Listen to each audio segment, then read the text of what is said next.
Banyak orang percaya yang hidupnya laksana kuda yang terlepas dari kandangnya.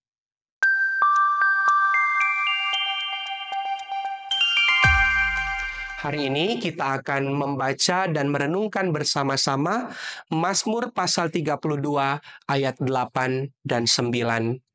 Mari kita berdoa. Bapa Sorgawi, kami akan membaca dan merenungkan firman-Mu di dalam komitmen kami membangun rumah, laksana rumah yang dibangun di atas batu. Biarlah Roh Kudus menolong kami, supaya kami boleh mengerti firman-Mu dan melakukannya dalam hidup kami. Dalam nama Tuhan Yesus, kami berdoa dan percaya. Amin. Saya membaca untuk saudara-saudara Mazmur pasal 32 ayat 8 dan 9.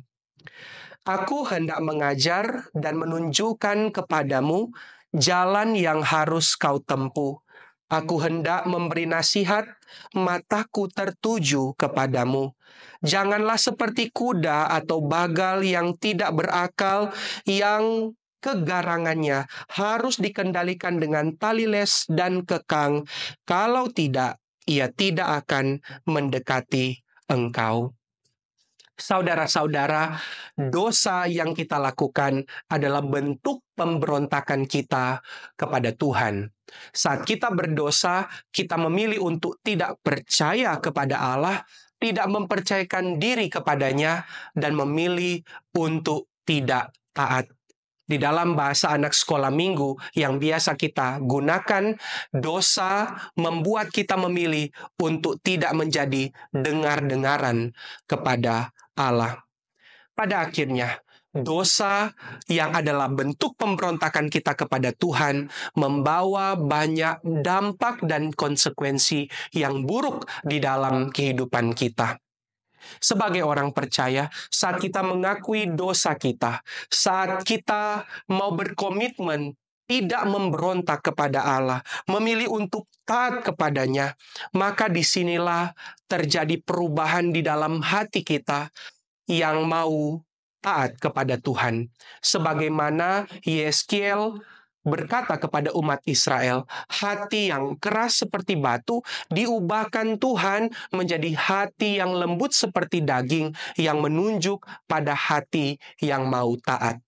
Maka pada titik inilah saat hati seseorang diubahkan menjadi hati yang taat, dia dapat dipimpin, dituntun, dibimbing oleh Tuhan, dan dengan kesadaran penuh dia mau taat, dia mau dituntun, dan dia mau dibimbing oleh Allah. Pembacaan Alkitab kita pada pagi hari ini menunjukkan Allah yang berbicara sendiri dan berkata bahwa Allah mau mengajar dan menunjukkan kepada orang percaya jalan yang harus ditempuh. Allah mau memberi nasihat sebab matanya tertuju kepada umatnya.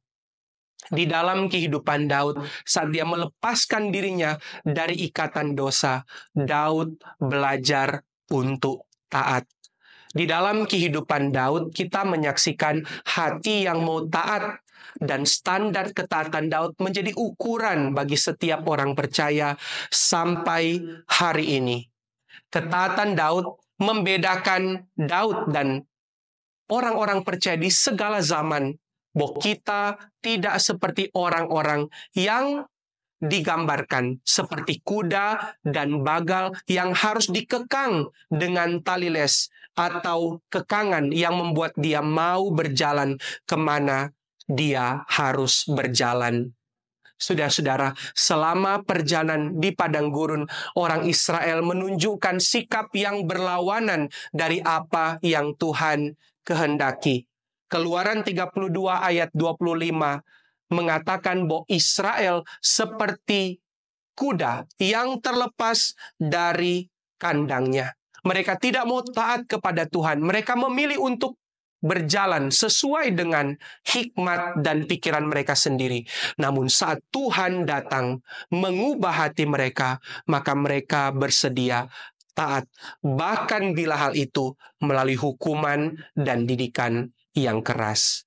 Di sepanjang hari ini, saudara-saudara, maukah kita taat kepada Tuhan? Maukah kita dibimbing oleh Tuhan di jalan yang Dia kehendaki, dan kita sendiri mau mendengar nasihat Tuhan melalui firman-Nya?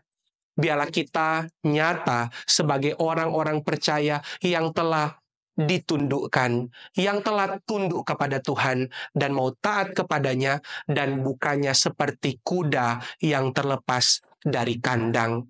Kiranya Tuhan memberkati saya dan saudara-saudara melakukan firman Tuhan di sepanjang hari ini. Amin. Mari kita berdoa, saudara-saudara.